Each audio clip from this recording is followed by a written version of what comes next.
Dans cette vidéo sur le réflexe myotatique, il s'agit de corriger le travail que vous aviez à faire sur le circuit neuronique. Une deuxième vidéo sur le réflexe fera suite et elle sera plus complète. Alors d'abord, pour rappel, qu'est-ce qu'un réflexe? Il s'agit d'une réaction involontaire, stéréotypée et prévisible en réponse à un stimulus. Le réflexe myotatique est ainsi la contraction réflexe d'un muscle déclenchée par son propre étirement. Pour qu'il y ait réflexe, il faut qu'il y ait transmission de messages nerveux de neurone en neurone. Ainsi, petit rappel sur les neurones. Les neurones sont des cellules. Ainsi, comme toutes cellules, elles sont constituées d'une membrane, d'un noyau qui contient l'ADN et de cytoplasme. Mais ce sont des cellules particulières. En effet, elles sont capables de communiquer entre elles. Ainsi, elles sont constituées d'un corps cellulaire, partie du neurone qui contient le noyau, et de prolongements cytoplasmiques, appelés fibres. Ces prolongements cytoplasmiques sont de deux natures. Il existe les dendrites et les axones. Ainsi, un neurone peut présenter plusieurs dendrites. Ce sont des prolongements cytoplasmiques qui conduisent les messages nerveux en direction du corps cellulaire.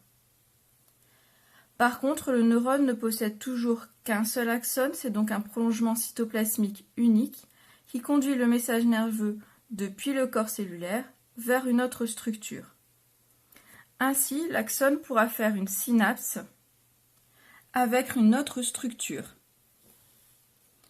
Voyons ainsi ce qui se passe au niveau du réflexe myotatique. Le réflexe myotatique va faire intervenir deux neurones, un neurone sensitif et un neurone moteur. Tout part du muscle qui contient une structure particulière qui s'appelle le fuseau neuromusculaire.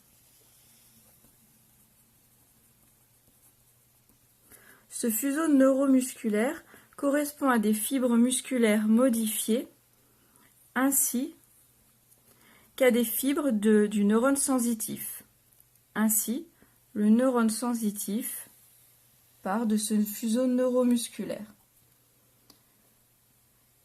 Le corps cellulaire de ce neurone sensitif se situe dans le ganglion rachidien de la moelle épinière.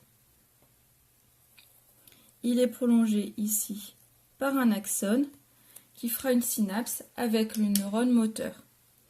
Le corps cellulaire du neurone moteur se situe dans la corne ventrale de la substance grise de la moelle épinière. Il est prolongé par un axone qui va effectuer une synapse neuromusculaire à l'intérieur du muscle au niveau d'une structure qui s'appelle la plaque motrice. Voyons ainsi comment se déroule le réflexe myotatique au niveau des neurones. Tout commence ici par un stimulus correspondant ici à l'étirement du muscle. Cet étirement du muscle peut être créé dans une situation artificielle chez le médecin lorsqu'il porte un coup sur le tendon ou en situation naturelle lors d'une situation de posture. Ainsi, au niveau du fuseau neuromusculaire qui constitue un récepteur sensoriel, le stimulus est capté. On va voir alors le message nerveux se créer et se déplacer au sein du dendrite du neurone sensitif. Il se dirige alors vers la moelle épinière, qui est le centre nerveux. On parle ici de message nerveux afférent. Il continue à circuler, il arrive au niveau du corps cellulaire du neurone sensitif, puis poursuit son chemin au niveau de l'axone du neurone sensitif. Ici, on va observer une synapse neuroneuronique. Le message nerveux passe alors au niveau du neurone moteur, continue son chemin par l'axone du neurone moteur.